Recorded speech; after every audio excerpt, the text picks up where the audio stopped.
There is a man sitting somewhere right now. It is late. The house is quiet.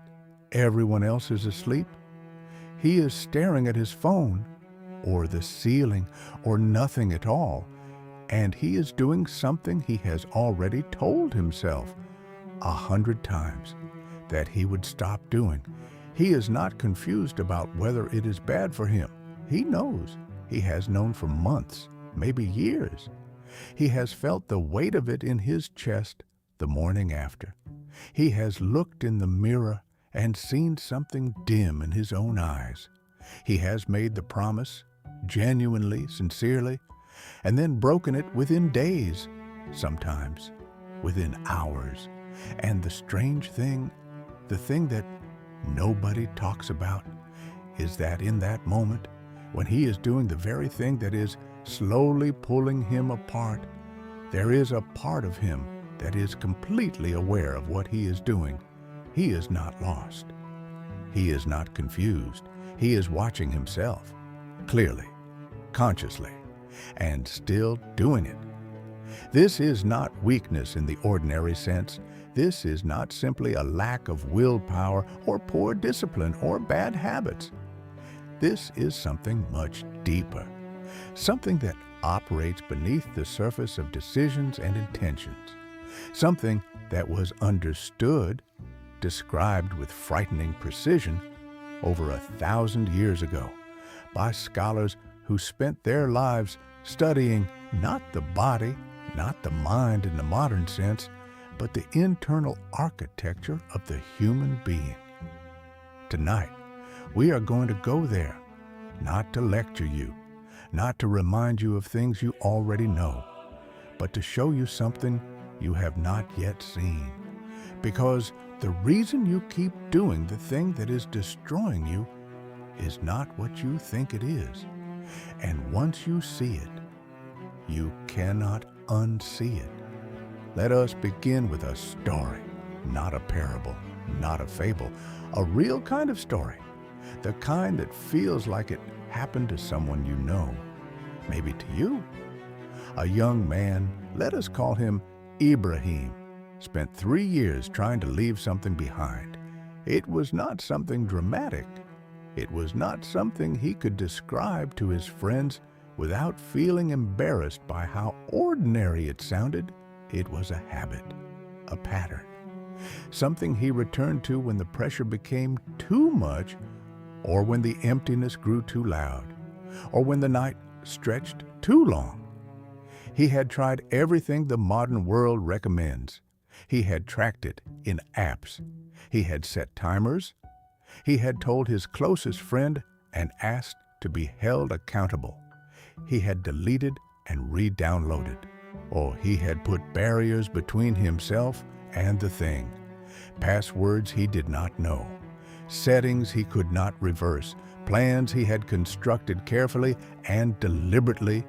And yet, every time, something inside him found the way back, not out of stupidity, not out of forgetting, not because the barriers were not strong enough, but because there was something inside Ibrahim that wanted this more than Ibrahim wanted to stop it. And this is the sentence that most people never sit with long enough to understand. There was something inside him that wanted this, not all of him, not the part of him that made dua, not the part of him that cried in sujud and meant every word, not the part of him that looked at his future and felt genuine longing for something better, but a part of him, a specific, organized, highly motivated part of him. And that part was not random. It was not chaos. It had a logic. It had a structure. It had goals and methods and a very clear understanding of Ibrahim's psychology, his fears, his wounds, his unspoken needs. The old scholars gave this part a name. They called it the Nafs. Now, before we go further, I need you to understand something about the word Nafs, because in casual usage, Nafs has become shorthand for the bad part, the lower self, the enemy within.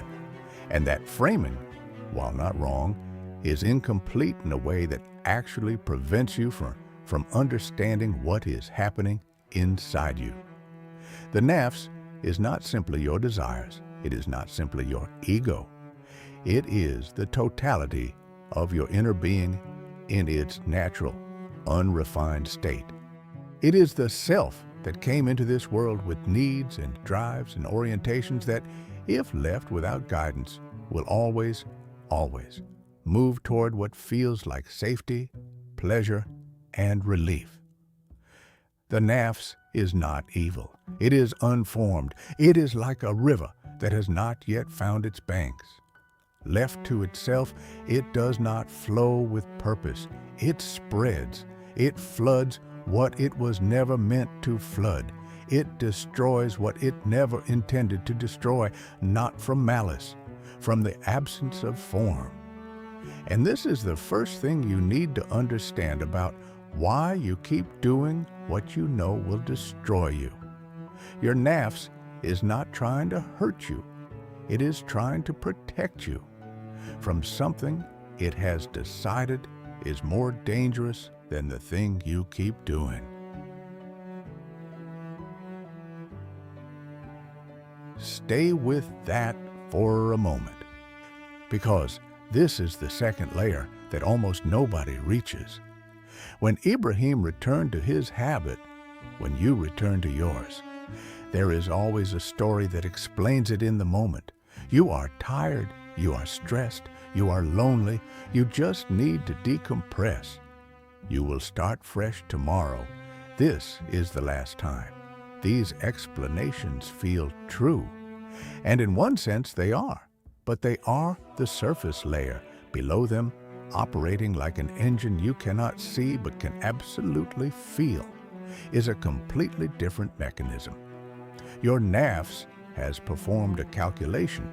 It has assessed the landscape of your inner world and made a judgment. The pain of not doing this thing is greater than the pain of doing it, not consciously, not in words, but in the language that the nafs operates in. Sensation, anticipation, urgency, relief. And so, it pulls you, not toward destruction, toward relief from something it has decided is unbearable. The question that matters, the question that changes everything is, what is the unbearable thing it is running from? Because here is what most people do when they try to stop something. They fight the behavior. They build walls around the behavior. They create rules about the behavior. They shame themselves for the behavior. They analyze the behavior. They track the behavior. And the behavior, the surface behavior, is the least interesting part of what is happening. Below the behavior is a need. Below the need is a wound. Below the wound is a belief. And the belief is almost always some version of this, that you cannot bear what you will feel if you stop. Not that the thing you are doing is good, and not that you cannot see the damage, but that the alternative, the silence, the emptiness, the unmet need, the unprocessed feeling, is worse. This is why willpower alone never works. Because willpower is fighting the behavior, and the behavior is not the problem. The behavior is the solution your nafs invented. An imperfect, damaging, ultimately futile solution, but a solution nonetheless. And when you remove a solution without addressing what it was solving, the nafs simply becomes more desperate, more creative, more insistent.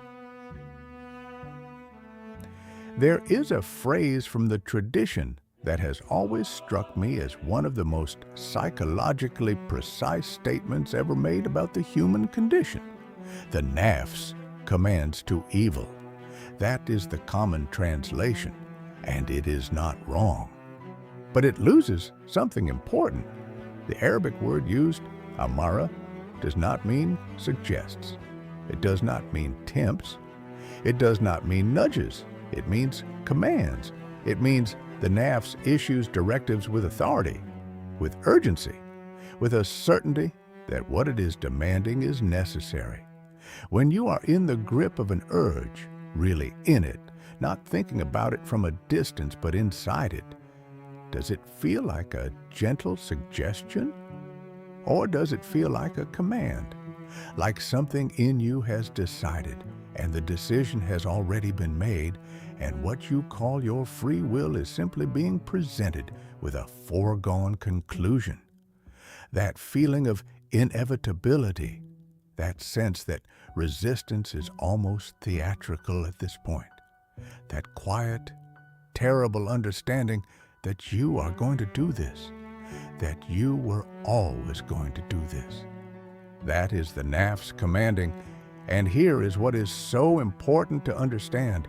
It has the authority to command because it has been given authority.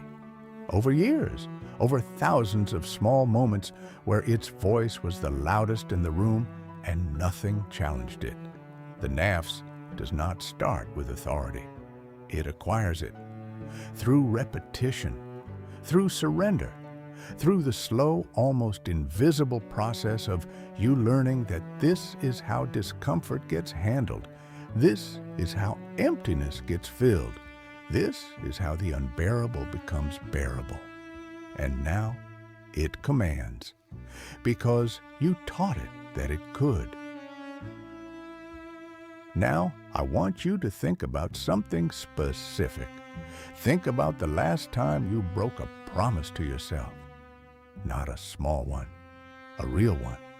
The kind where you looked at yourself, maybe not literally, yet maybe just in the privacy of your own thoughts, and said, I am not going to do this anymore. I mean it. This time, I actually mean it. What did that feel like? There was sincerity in it. There was genuine intention. In that moment, you were not lying. You were not performing for anyone. You were completely alone with yourself, and what you felt was real. So what happened?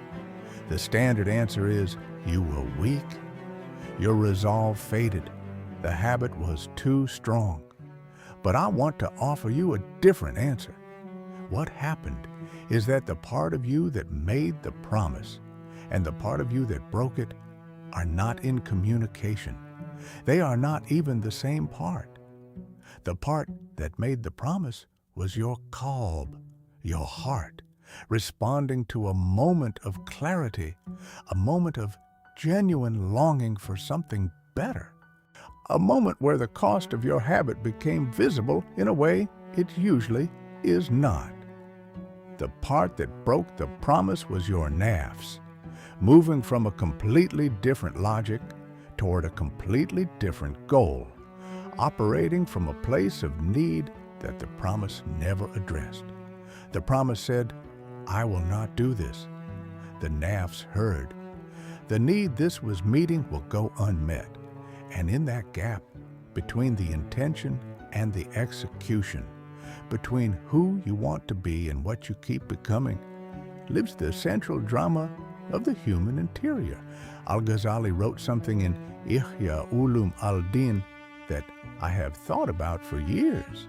He said that the heart is like a king, and the nafs and the intellect and the various faculties of the human being are like ministers and soldiers and servants. And the question, the only question that matters for the inner life, is who is actually running the kingdom. Not who you think is running it, not who you wish were running it. Who is actually in charge? And the terrifying answer for most people, not all people, but most, is that they do not know. They have never mapped it. They have never sat still long enough to trace the actual lines of authority inside themselves. They operate on the assumption that their rational mind, their intentions, their values are in charge, because those are the parts of themselves they identify with, the parts they can articulate, the parts they would describe if someone asked them who they are. But intention and authority are not the same thing. You can intend something completely while a completely different force is actually in control. And this is the map that most people never draw. Let us talk about the Qalb, the heart, not the organ, not the emotional center in the way modern people use the word heart, meaning feelings, romance, sentiment. The Qalb in Islamic psychology is something more precise and more bewildering than that. It is the seat of understanding, the place where meaning is processed, the center of moral consciousness, the organ, and it is treated almost like an organ, with its own health and sickness, its own conditions of clarity and murkiness through which a human being either sees reality or fails to. The Qalb is the most important thing inside you, not your intellect, not your emotions, not your physical capacity, your Qalb. Because when the Qalb is sound, when it is clear and awake and oriented, the entire human being functions. The intellect serves correctly. The Nafs is guided rather than commanding. The actions of the person have coherence, purpose, rootedness. And when the Qalb is sick, when it has become covered, clouded, divided, distracted, everything else malfunctions. The intellect justifies instead of clarifying. The Nafs grows louder. The behavior of the person begins to fragment in ways that confuse even the person themselves. And the sickness of the Qalb is not dramatic. It does not announce itself. It creeps. Here's how it happens. You do something once that you know is slightly off. Not catastrophic, just slightly misaligned with who you want to be. And in that moment, something small occurs in the Qalb. The scholars describe it as a small point, a nukta of darkness, not devastating, just present. You barely notice it. Life continues. You do it again, or something similar, or something that feeds the same underlying pattern. Another small point. Still not alarming, still barely perceptible, but here is what is happening beneath the perceptibility. The Qalb is developing a layer, a film, something between its surface and reality that slightly distorts what it sees. Over time, and this is what Al-Ghazali calls ran, the covering of the heart, the distortion becomes the default. You no longer see your behavior with the clarity you once had. The thing that once made you genuinely uncomfortable now simply makes you slightly uneasy. The thing that once made you genuinely ashamed now just makes you want to not think about it. And the thing that once was clearly something you were choosing is now something that feels like it is simply happening to you. This is not weakness. This is the heart becoming less able to perceive itself clearly. And the cruelest part of it is that you cannot feel this process while it is occurring. You only feel the outcome. You only notice when you are sitting alone one night, trying to feel something you used to feel easily, and realizing that something has gone quiet in you. That feeling of emptiness after getting what you wanted, you know this feeling. You did the thing. The craving was met. The Nafs got what it demanded. And for a moment, sometimes a very brief moment, sometimes a few hours, there was relief. And then something else. Not guilt, necessarily, not regret exactly. Something more hollow than either of those, a kind of blankness, a sense that you are further from yourself than you were before, like you spent something you cannot replenish, like a fire inside you burned a little lower and the warmth it had been providing is slightly less than it was. Most people interpret this feeling as the consequence of sin in a simple cause and effect sense. I did something bad, so I feel bad. But I want to tell you something more precise. That hollow feeling is the Qalb, registering the distance between where it is and where it was meant to be. The Qalb knows, even when you have dimmed it, even when you have covered it with 100 small compromises and 1,000 hours of distraction. Even in its most clouded state, the Qalb retains something, the scholars call it fitra, the original nature, that remembers what it was designed for. And after every act that moves it further from that design, it produces this signal, not as punishment, as information. The emptiness is information. The hollow feeling is the Qalb saying, we moved in the wrong direction. But here is the tragedy that most people fall into. They feel that emptiness. And instead of reading it as information, instead of turning toward it, sitting with it, asking what it is pointing toward, they treat it as a new discomfort to be escaped. And what do they reach for? The same thing that caused the emptiness. Because the Nafs has learned that this is how discomfort gets handled, and so the cycle becomes completely sealed.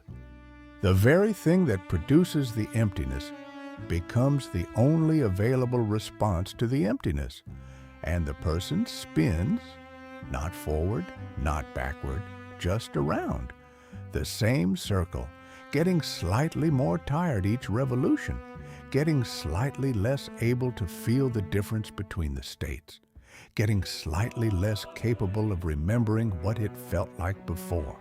I want to talk about the ruh now, because there is a third dimension to you that most conversations about Islamic psychology barely touch. The Nafs pulls. The Qalb perceives or fails to. But the ruh is different. In the Quran, when the Prophet, peace be upon him, was asked about the ruh, the response was striking in its restraint. They ask you about the ruh, say, the ruh is from the command of my Lord, and of knowledge you have been given only a little. The ruh is not described at length, it is not analyzed in detail, it is pointed to, and this pointing is itself significant, because the ruh operates outside the vocabulary of desire and aversion, outside the language of comfort and discomfort, outside the entire framework within which the Nafs conducts its negotiations. The ruh is the dimension of you that is oriented toward the divine, not as a choice, not as an aspiration, but as a fundamental condition of its existence. The ruh does not want things the way the Nafs wants things. It does not command the way the Nafs commands. But it is present, always present. And there are moments, quiet moments, unguarded moments, moments when the noise of the Nafs briefly subsides and the cloudiness of the Qalb briefly lifts, when you can feel it, not as emotion, not as thought, as a kind of knowing, a sense that something in you is reaching toward something you cannot name, but that you recognize completely. The longing you feel in the last 10 minutes of the night, the strange peace that descends without explanation. The moment during prayer, or near prayer, or in the direction of prayer, where something in you just for a second settles. That is the ruh. It is not loud. It has never been loud, but it is there, and it is always oriented correctly, even when you are not. Even when the Nafs is commanding, and the Qalb is clouded, and the behavior of your days bears almost no resemblance to the person you intended to become. The ruh remains quiet, patient, oriented. Now let us return to the central question. Why do you keep doing what you know will destroy you? We have been building toward this answer carefully, and by now you may be beginning to see the shape of it. But let me make it precise. You keep doing it because there are 3 different systems inside you. and they are not in alignment. The first system, the Nafs, is highly activated, highly skilled, and has been running this program for years. It has a very clear goal. Avoid the unbearable feeling. It has a very clear method, this behavior, and it has the authority it needs to execute. The second system, the Qalb, has been receiving distorted information. It wants to orient correctly. That is its design. But it has been covered little by little, or in ways that have made it less able to see clearly, less able to generate the kind of perception that would challenge the Nafs's commands.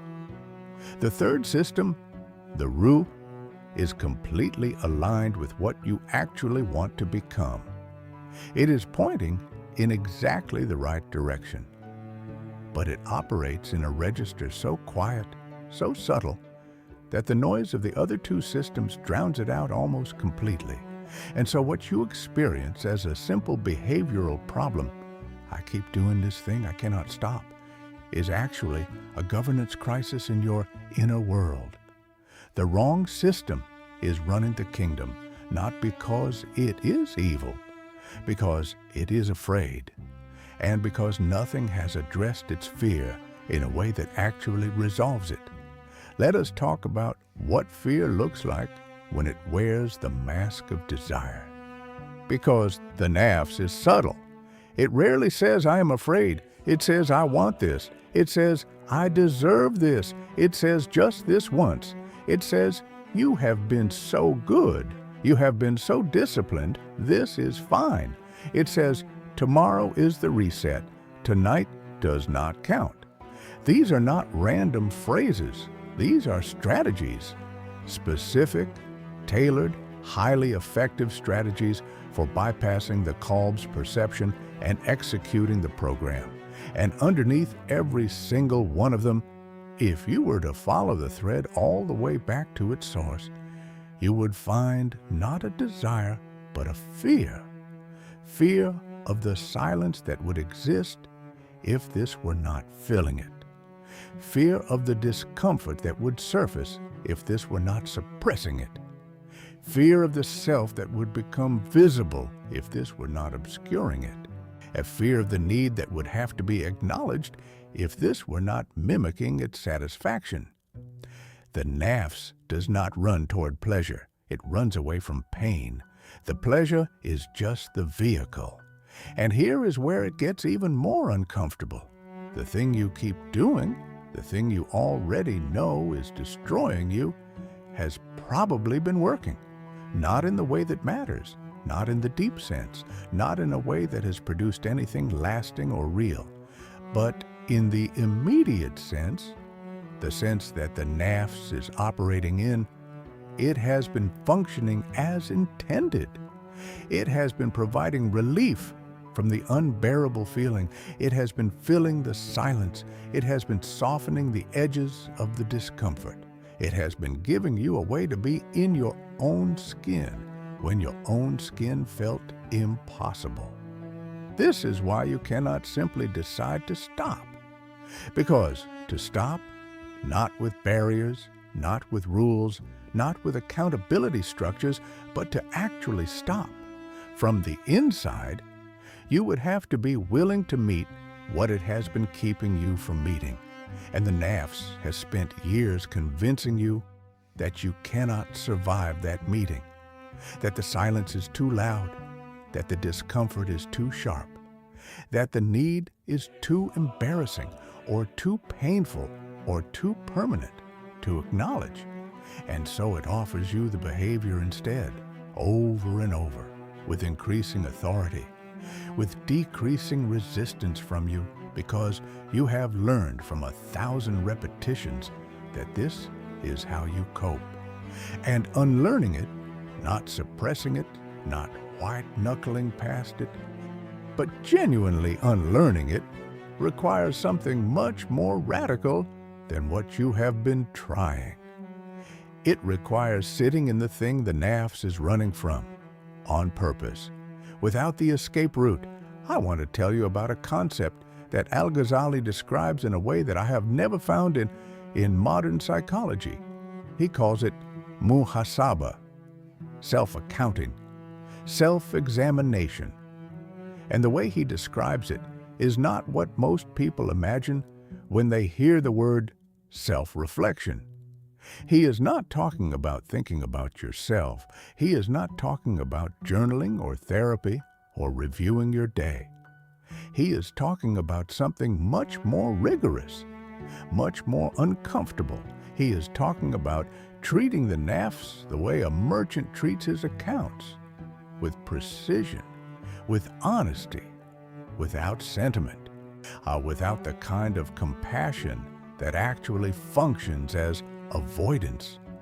A merchant does not look at a loss and say, "Well, I tried my best." A merchant looks at a loss and finds its source, traces it back, understands the mechanism, makes the adjustment, not from self-hatred, from clarity. Muhasaba is the practice of looking at what is actually happening inside you, not what you wish were happening, not what you tell yourself is happening, but what is actually happening, with the precision of someone who understands that the stakes are real, and the stakes are real.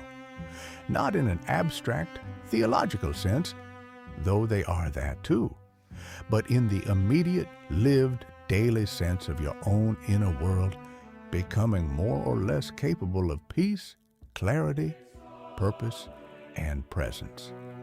Every time you go around the same circle again, thus you are slightly more inside it. Every time the Nafs runs the program and you follow, the path gets slightly more worn in. Every time the Qalb receives a new layer of covering, its perception gets slightly more distorted. This is not dramatic. It does not happen all at once, but it is cumulative. And at some point, if enough time passes, if enough circles are completed, if the Qalb gets covered enough, the person begins to lose their sense that any of this is unusual. They forget that they once felt different. They forget that there was a time when this was not simply how things were.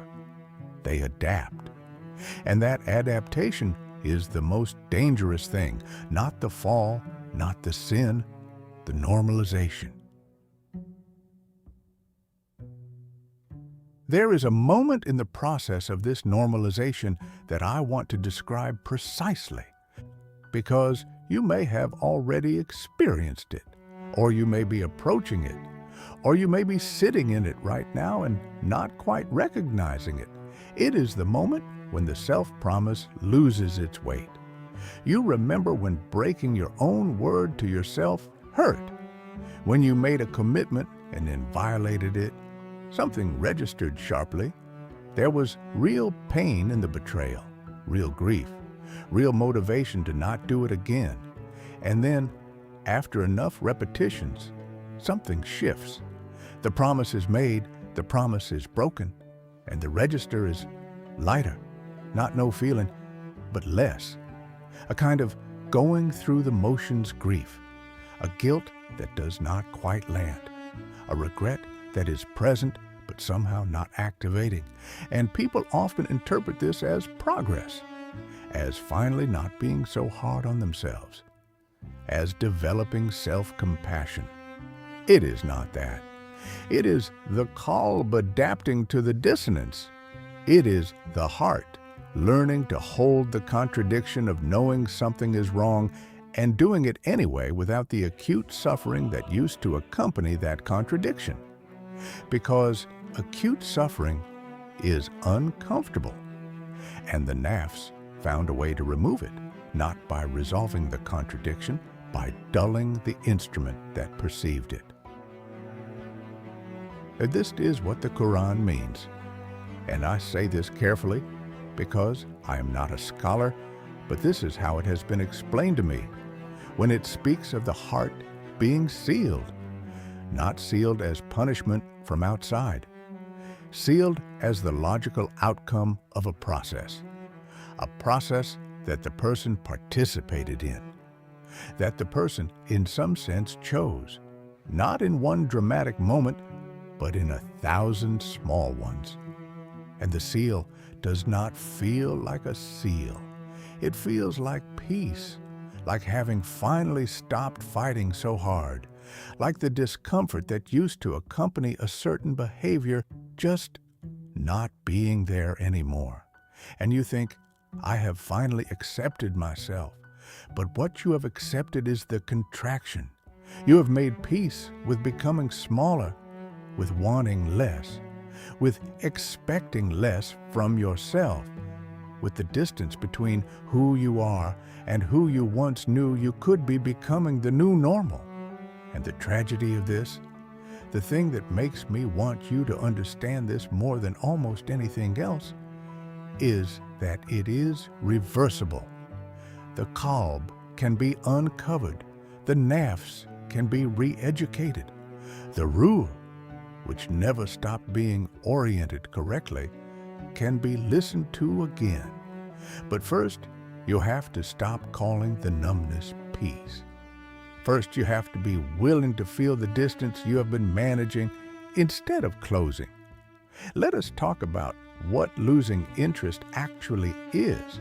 You have noticed it. Maybe in your prayers, maybe in people you used to love, maybe in work that used to matter, maybe in yourself. You go through the motions, you do the things, but the aliveness that used to accompany them, the sense that this is real, that this matters, that you're actually present, is muted. You tell yourself you are tired. You tell yourself it is a phase. You tell yourself everyone feels this way sometimes. And some of that is true. But when this feeling is specifically paired with a habit that you keep returning to, when the dimming of aliveness and the persistence of the behavior are happening together, they are not unrelated. They are the same system. The behavior is drawing on something. Every return to it draws a little more from the same source. The source that powers your sense of aliveness, your ability to be present, your capacity for meaning. This is not metaphor. The scholars describe it in the language of the Qalb, that certain actions illuminate it and certain actions obscure it, and the illumination is not just spiritual, it is functional. It is the difference between a heart that can feel, perceive, and respond, and a heart that is going through motions. And the behavior you keep returning to, if it is the kind of thing that covers the Qalb rather than polishing it, is drawing on exactly the source it appears to be replenishing. You think it is giving you relief. It is charging you from the same battery it is draining, and the battery is getting smaller. The sudden resistance, you know this too. You are close to doing something good, something real, something that requires presence and honesty and actual engagement with your own life. You sit down to pray and something in you pushes back. You are about to have a real conversation, the kind where you say the true thing instead of the comfortable thing, and something in you redirects. You are about to choose differently, about to make the decision that would actually move your life in the right direction, and something rises in you, not exactly fear, not exactly reluctance, just a kind of gravity pulling you toward the familiar. This is not weakness. This is the Nafs protecting its program. Because every act of genuine engagement, every act of real presence, every prayer that is not just the words but the actual turning of the heart, these things polish the Qalb, and a polished Qalb perceives more clearly, and clearer perception is dangerous to the program the Nafs has been running. The Nafs does not resist your prayers because it is evil. It resists them because it knows what a clear heart will see, and it knows what a clear heart will choose, and that choice would end the program. I want to slow down here and say something directly, because I do not want you to leave this understanding feeling broken. You are not broken. The fact that you are watching this, the fact that some part of you sought out this conversation tonight, means that something in you is still reaching. The Ruh is still oriented. The Qalb, however covered, still generated enough perception for you to feel that something is wrong. The Nafs, however practiced in its program, has not yet succeeded in completely silencing the voice that says, "This is not who I am." That voice is everything. That voice is the beginning of every return that has ever happened. Every person who has ever moved from a life of fragmentation to a life of coherence started with exactly that voice, not with motivation, not with a plan, not with a dramatic revelation, with a small, persistent, impossible to fully silence sense that this is not it. You have that voice. You are hearing it right now. But I also need to say something else, because I think one of the most harmful things that happens in conversations about Islamic self-improvement and in conversations about psychology and behavior and habit change is that people are given the impression that understanding is sufficient, that if you just see clearly enough, the behavior will change.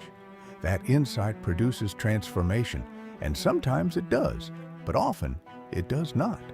And when it does not, the person concludes that they are simply beyond help, that they have tried everything, that they have understood everything there is to understand, and they are still in the same place, and so there must be something fundamentally wrong with them. There is not something fundamentally wrong with them. What has happened is that they have accumulated understanding without accumulating the other thing.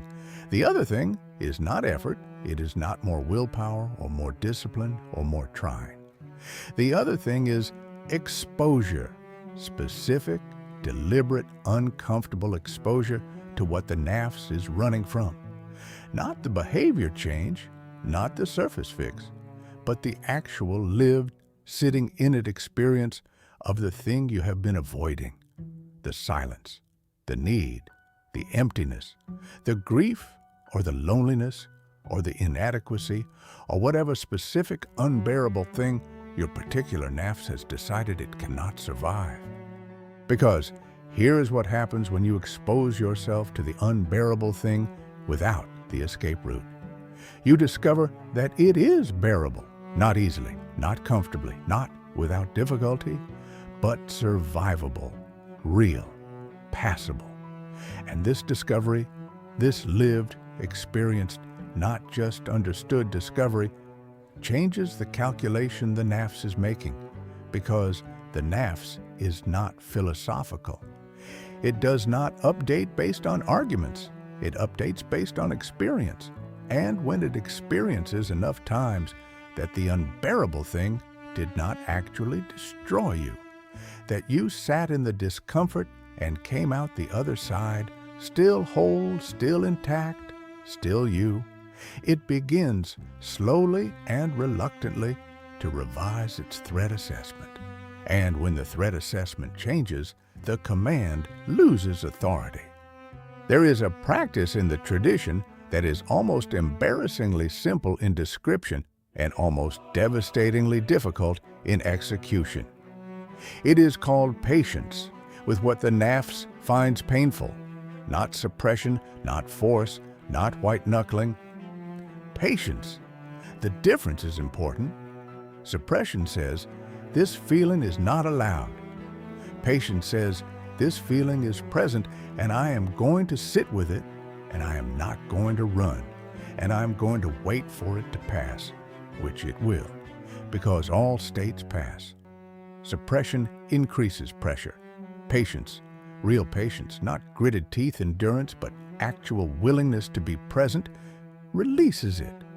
Because the feeling that the Nafs finds unbearable is not actually unbearable. It is uncomfortable. It is painful. It is the kind of thing that every instinct says to escape, but it is not unbearable. And the person who learns this through experience, not argument, has fundamentally changed their relationship with the Nafs. Because they have taken the most powerful tool the Nafs possesses and demonstrated that it does not work. I want to describe what this looks like in practice, not as a technique, not as a method, but as a moment. It is the moment when the craving is present, fully, urgently. The Nafs is commanding, the pull is strong, and instead of following it or fighting it, you do something strange. You sit down, you become very still, and you direct your attention not at the behavior and not at the prohibition of the behavior, but at what is underneath the craving. You ask, not out loud, just inward, what is this actually about?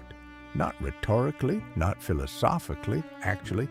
What is the feeling that is present right now underneath the urge? And you wait. And if you wait honestly, something surfaces. It might be loneliness. It might be a kind of shame that has been circling for hours or days. It might be a sense of meaninglessness or inadequacy or grief about something that happened long ago or yesterday. It might be a fear, small or large, about the future. It might simply be silence, the terrible, structureless silence of a moment that has nothing in it but you. Whatever it is, you do not fix it. You do not analyze it. You do not immediately bring in a solution. You just acknowledge it. You say, inwardly to yourself, I see you. I know you are there. I am not running. This is Saber at its most fundamental, not the grand patience of catastrophe, not the patience of losing something precious, not the patience of physical pain, but the daily, unglamorous, absolutely necessary patience of being willing to be present with your own interior. And it is harder than almost anything else, because the Nafs has been trained for years to not allow this moment. It will generate urgency when you try to sit with it. It will create noise when you try to listen. It will produce a dozen reasons why right now is not the time for this. But if you can stay, if you can hold the posture even briefly of I am here, I am present, I am not running, something begins to shift. Not immediately, not dramatically, but in the direction of freedom. There is something else I want to tell you about the Qalb, something that gets lost when people talk about the heart in purely spiritual terms. The Qalb is relational. It is not a solitary organ. It does not operate in isolation. It is calibrated constantly, dynamically, by what it is exposed to and by who it is in the presence of. This is why the prophet, peace be upon him, spoke so precisely about companions, about the importance of who you sit with, about how a person is on the religion of their close friend. This is not a social observation. This is a description of how the Qalb actually works. The heart takes on something of the hearts around it, not through conscious imitation, not through deliberate effort, but through something that operates below the level of intention, through exposure, through resonance, through the way that the state of another person's inner world affects the state of your own. This is why sitting in the presence of someone whose Qalb is clear and awake can feel inexplicably like something in you has been reminded of itself. And this is why extended exposure to people whose hearts are distracted, covered, or fragmented, even if you do not consciously adopt their values or behaviors, can make it harder to maintain your own orientation. The Qalb is porous in both directions, And this means that the question of who and what you give sustained attention to, not just in people, but in media, in the things you watch and read and listen to late at night, is not a minor lifestyle question. It is a Qalb question. It is the question of what your heart is being fed. And here, I want to return to something we discussed earlier, but from a different angle. You know what your habit is feeding the Nafs. But what is it feeding the Qalb? This is a question worth sitting with very honestly. Every time you return to the behavior, whatever it is, you are not just performing an action. You are exposing your Qalb to a certain kind of content, a certain kind of reality, a certain set of values, images, experiences, states, and a Qalb absorbs what it is repeatedly exposed to, not as a moral judgment, as a functional description. The heart that is repeatedly exposed to depth becomes capable of depth. The heart that is repeatedly exposed to distraction becomes addicted to distraction. The heart that is repeatedly exposed to honesty develops a taste for honesty. And the heart that is repeatedly exposed to whatever your particular behavior provides, the quick relief, the cheap stimulation, the managed numbness, develops a corresponding need for it. This is not a permanent condition, but it is a real one, and it means that changing the behavior is not just about changing the behavior. It is about changing what the Qalb is being exposed to, what it is developing a taste for, what kind of reality it is being calibrated to. Let us talk about prayer. Specifically, not as religious obligation, not as a checkpoint you have to pass, as the single most precisely designed intervention for exactly this problem. Because Salah, understood at its deepest level, not as a ritual to be completed, but as an experience to be entered, is the only thing that addresses all three systems simultaneously. The Nafs is interrupted. 5 times a day, the program is broken.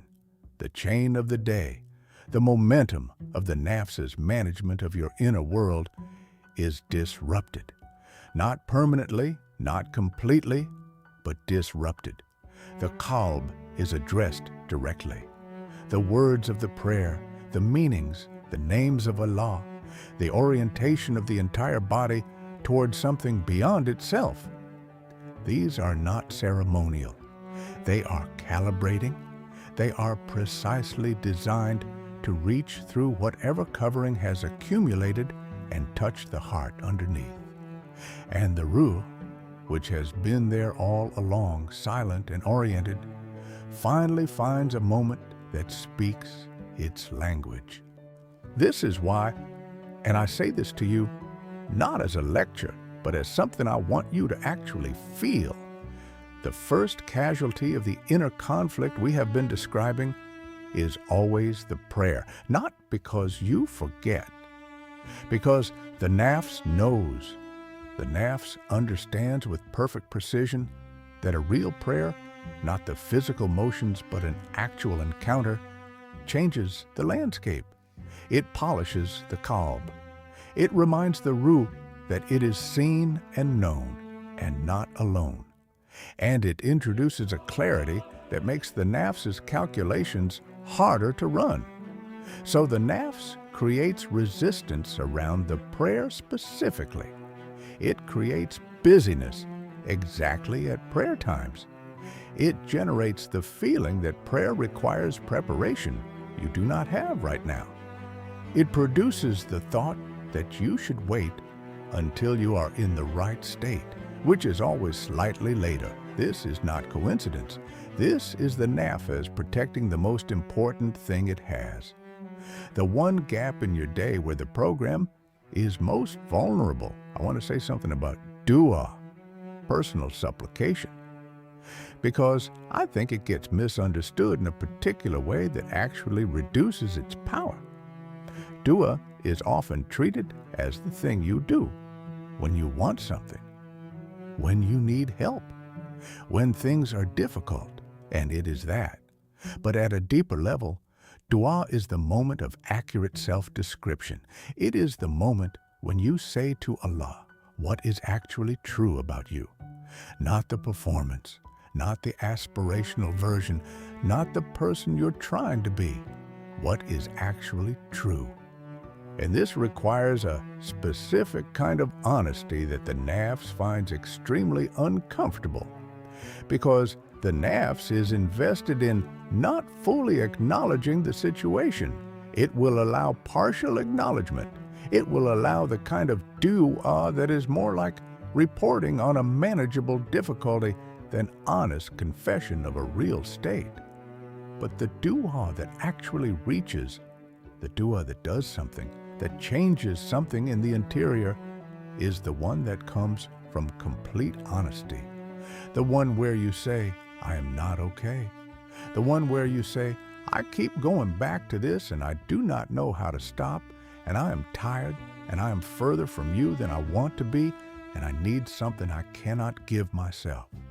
This dua is not weak. This dua is one of the bravest things a person can do, because it requires you to be fully present with the reality you have been managing. It requires you to put down the pretense, the one you maintain even with yourself, and stand in what is actually true. And this act, this specific act of honest acknowledgement in the presence of the one who already knows, does something to the Qalb that nothing else can do. It uncovers it slightly. It lets in a little light, not in a magical, dramatic, one-time transformation sense, but in the quiet, cumulative sense of someone who has been operating in low light, finally letting themselves admit that they want to see clearly again. Bro, there's a concept called tawbah, return, repentance. And in the way it is often presented, it sounds like a transaction. You did something wrong, you feel bad about it, you ask forgiveness, the slate is clean, you try not to do it again. But the Arabic word tawbah comes from the root that means to turn, not to pay, not to apologize, not to settle a debt. To turn. This is the actual event of tawbah, not the words, not the emotion, the turn, the reorientation, the moment when the whole being, nafs, qalb, ruh, attention, intention, behavior, begins to face a different direction. And what strikes me about this word is that it implies movement, not a static change of state, but a dynamic shift of direction. You are heading somewhere. Now you're heading somewhere else.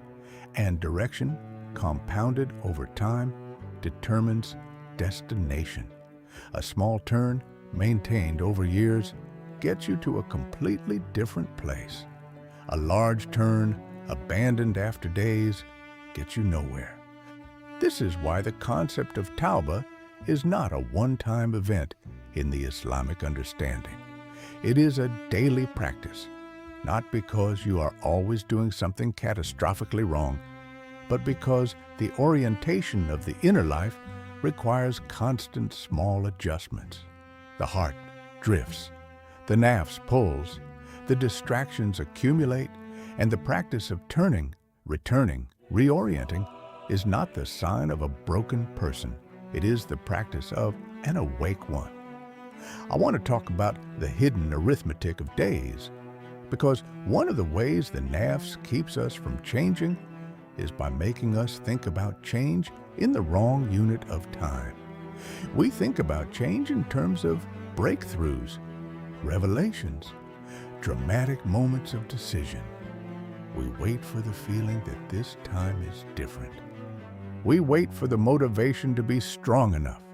We wait for the circumstances to be right.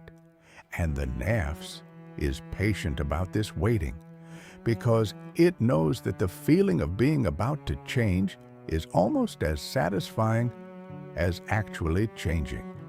It produces a temporary clarity, a temporary sense of self-respect, a temporary forward momentum, without requiring any actual movement.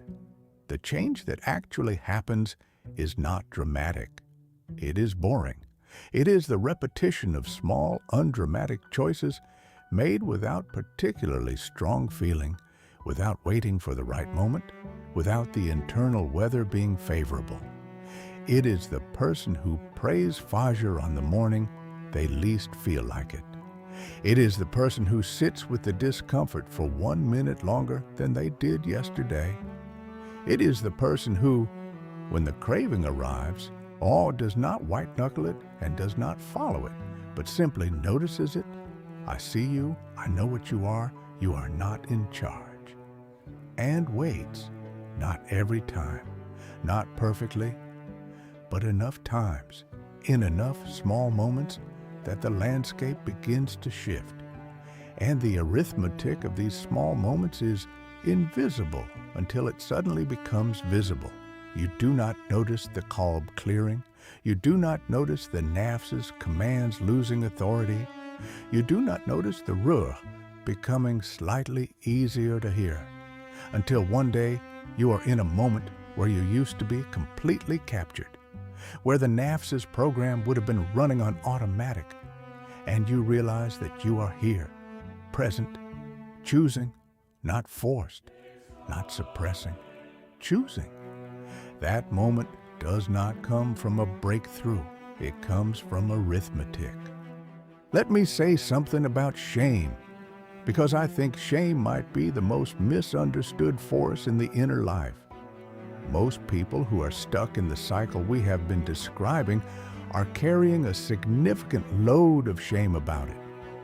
Shame about having gone back again. Shame about how long this has been going on. Shame about the gap between who they believe they are and what they keep doing. And the shame is real. It is not invented. It is not disproportionate. It is a genuine signal from the Qalb that something is misaligned. But here is what shame, in excess, actually does. It does not motivate change. It motivates escape from the feeling of shame. And what provides the most reliable, immediate escape from the feeling of shame? The behavior you are ashamed of. This is one of the most vicious closed loops in the human psyche. The shame of the behavior drives you back to the behavior, not logically, not consciously, but through the Nafs's management of discomfort, which treats shame as simply another unbearable feeling to be resolved through the available exit. And so the person who beats themselves up most severely after falling back is, in many cases, the person most likely to fall back again. Not because self-criticism is wrong, but because undirected shame is fuel for the Nafs, not food for the Qalb. What the Qalb needs is not shame. It needs honesty and direction. Shame without direction is just pain with nowhere to go. And the Nafs will route it right back into the cycle. So what does honesty without excess shame look like? It looks like muhasaba, that is precise but not punitive. It looks like the merchant reviewing accounts, not crying over the loss, not hating himself for the loss, but tracing the loss to its source with the intention of understanding, not torturing. It looks like saying, this happened. This is the pattern. This is what was underneath it. This is what I want to be different. Not, I am broken. Not, what is wrong with me? Not, I have been doing this for years and I will probably never change. Those statements are not honesty. They are the Nafs wearing the mask of honesty to produce a kind of despair that makes the program seem more inevitable. The Nafs loves despair about change because despair about change removes the friction. If you are convinced you cannot change, the behavior requires no justification. It is simply what happens. It is simply who you are. And the terrible irony is that despair about change is itself a choice made repeatedly in small moments rather than a recognition of reality. The reality is that the Qalb can be cleared. The reality is that the Nafs can be re-educated. The reality is that you are not the sum of your worst patterns. You are the Ruh that has been there all along, quiet, patient, oriented, and waiting for you to start listening. There is a moment. I want to describe it for you carefully. That is the hinge of everything. It is not a dramatic moment. It does not involve strong feeling. It is a very quiet moment. It is the moment between the urge and the action. That space, which sometimes lasts milliseconds and sometimes lasts minutes, is the most important real estate in your inner world. Because in that space, the Nafs does not automatically win. The command has been issued. The program is running. The pull is present. But the action has not yet happened. And in that space, if you can find it, if you can extend it, if you can become present in it, a different kind of awareness becomes possible. Not the rational awareness of knowing this is bad for you. You already knew that. But the direct awareness of what is actually happening. The feeling underneath the urge, the need beneath the desire, the wound beneath the craving. And in that awareness, something else becomes possible. Not automatically, not easily, not without cost, but possible. The choice, the real one. Not the choice between the behavior and the suppression of the behavior. The choice between following the Nafs's program and turning, however imperfectly, however incompletely, toward something else. This is the space that prayer is designed to expand. This is the space that muhasabah is designed to create. This is the space that the Ruh has always been pointing toward in its quiet, patient-oriented way. The space between stimulus and response, between urge and action, between the command and the compliance. That space is where you live, or at least where you are capable of living. I want to end by returning to Ibrahim. Because I left him in a difficult place, and you deserve to know what happened. He did not have a breakthrough. He did not find a method that worked perfectly. He did not wake up one morning and discover that the craving was gone. What happened was quieter than that. One night, a night like many others, late, the pull present, the Nafs commanding, he did something he had not done in a long time. He stopped, not to resist, not to fight, just to stop. And in the stopping, he felt the thing underneath. It was loneliness in his case, a specific, embarrassing, long-standing loneliness that he had been managing rather than acknowledging for years. He felt it fully. It was painful. It was also survivable. And something in him recognized, for the first time, not as an idea, but as a direct experience. This is what I have been running from. This is what I have been calling by another name. This is what has been using my craving as its exit. And that night, instead of finding an exit, he made dua, not eloquently, not with the right words or the right posture or the right emotional state. He made dua the way a person makes dua when they are completely out of pretense. He said the true thing. That was all. He was not transformed the next morning. The craving came back. The loneliness came back. But something had shifted slightly in the relationship, because now he had a name for what was happening, and named things are less powerful than unnamed things. Named things can be addressed. Named things can be brought into the open into the light, into the presence of something larger than the management strategy the Nafs had built around them. He kept going back to that moment, not every time, not perfectly, but enough times that the arithmetic began to work in a different direction. Slowly, almost imperceptibly, the grip loosened, not because the desire disappeared, but because the fear underneath it became survivable. And once the fear was survivable, the command lost authority. I want to say one last thing. You came to this conversation tonight because something in you recognized its title. You know this will destroy you, but you still do it. And the word still in that title, that small, devastating word, is the whole story. Still, despite knowing, despite trying, despite wanting to be different, still, that still is not evidence of your weakness. It is evidence of how sophisticated the system is. It is evidence that you have been misidentifying the problem. You have been fighting the behavior. The behavior is not the problem. The problem is the fear underneath the behavior. The problem is a Qalb that has gotten used to seeing through a film. The problem is a Nafs that has been given authority it was never meant to have. The problem is the distance between the person you are living as and the Ruah that has been oriented towards something better this whole time. These are not permanent problems. They are the state of an inner world that has drifted, and drifted things can return. That is what the word tauba means. Not that you were bad and now you will be good, but that you were facing one direction and now you will face another. The turn does not need to be large. It does not need to be perfect.